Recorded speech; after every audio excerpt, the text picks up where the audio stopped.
Hello friends, welcome back to channel. இன்றைக்கி நம்ம பார்த்திபன் அவர்களுடைய இயக்கத்தில் நம்ம டி இமான் அவர்களுடைய மியூசிக்கில் ஒரு 14 குழந்தைகள் சேர்ந்து நடித்த ஒரு படத்தை பற்றி தான் பார்க்க போகிறோம். ஆமாங்க, டீன்ஸ் படத்தோட ரிவ்யூ தான் பார்க்க போகிறோம். ஸோ இந்த படம் எடுத்துக்கிட்டோம்னா இது ஒரு நார்மலாக ஒரு 10 வயசுலேருந்து ஒரு 15 வயசுக்குள்ளே இருக்கிற ஒரு குழந்தைகளுக்காக எடுக்கப்பட்ட ஒரு படம் அப்படின்னே சொல்லலாம். அதுக்காக குழந்தைகள் மட்டுமே பார்க்கக்கூடிய ஒரு படம் அப்படின்னு சொல்ல முடியாது. ஒரு ஃபேமிலியாக பார்க்க போகிற ஒரு படம் தான்.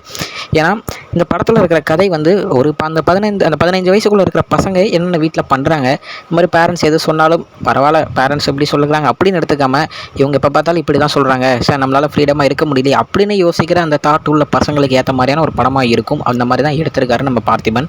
ஸோ இந்த படத்தில் ஃபர்ஸ்ட் ஹாஃப் செகண்ட் ஹாஃப்னு பிரிச்சுக்கிட்டோம்னா, ஃபர்ஸ்ட் ஹாஃபில் ஒரு 14 பேர் சேர்ந்து ஸ்கூலுக்கு போகிற பசங்க ஒரு நாள் ஸ்கூலை பங்க் பண்ணிவிட்டு அதில் இருக்கிற ஒரு பொண்ணோட வீட்டுக்கு, பாட்டி வீட்டுக்கு போகலாம் அப்படின்னு ஒரு பிளான் போட்டு பங்க் அடிச்சுட்டு போகிறாங்க. ஸோ போகிற வழியில் ஒரு தப்பான ஒரு இடத்துக்கு, அதாவது போகிற ரூட்டில் ஒரு தவறுதலான ரூட்டு போனனால அங்கே ஒரு மிஸ்டீரியஸான ஒரு இடத்துல போய் மாட்டிக்கிறாங்க. ஸோ அந்த இடத்துல அவங்க என்னென்ன ப்ராப்ளம் சந்திக்கிறாங்க அப்படின்றத தான் கதையாக ஃபர்ஸ்ட் ஹாஃபில் சூப்பராக காமிச்சிருந்தாரு. லைட்டாக ஸ்லோவாக போனாலுமே அந்த கதைக்கான ஸ்பீடில் கரெக்டாக போயிட்டு இருந்துச்சு அப்படின்னு சொல்லலாம். ஆனால் ஃபர்ஸ்ட் ஹாஃபில் இருந்து செகண்ட் ஹாஃபில் கதை மாறும்போது ஒரு மிஸ்டேலேருந்து முழுக்க ஒரு சயின்ஸ் ஃபிக்ஷன் படமாக மாற்றுறாரு. ஸோ அந்த படத்தை மாற்றினது படத்துக்கு ஒரு சின்ன ட்ராபேக்காக தெரிஞ்சு தவிர மற்றபடி கதை சூப்பராகவே போச்சு.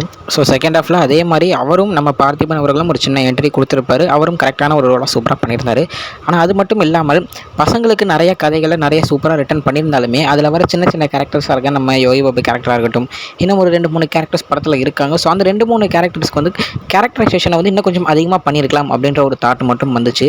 ஸோ பசங்களுக்காகவே கதை எழுதியிருக்கிற மாதிரி இருந்தாலும் இன்னும் கொஞ்சம் மற்றவங்களுக்கும் கரெக்டாக பண்ணியிருந்தா கரெக்டான ஒரு ஸ்டோரி வந்திருக்கும் அப்படின்றது ஒரு சின்ன ட்ராபேக்காக இருந்தாலும் படம் சூப்பராகவே இருக்குது. ஃபேமிலியாக போய் ஒரு பார்க்குற படம், முக்கியமாக குழந்தைகளுக்கு பிடிக்கிற ஒரு படம் அப்படின்னு சொல்லலாம்.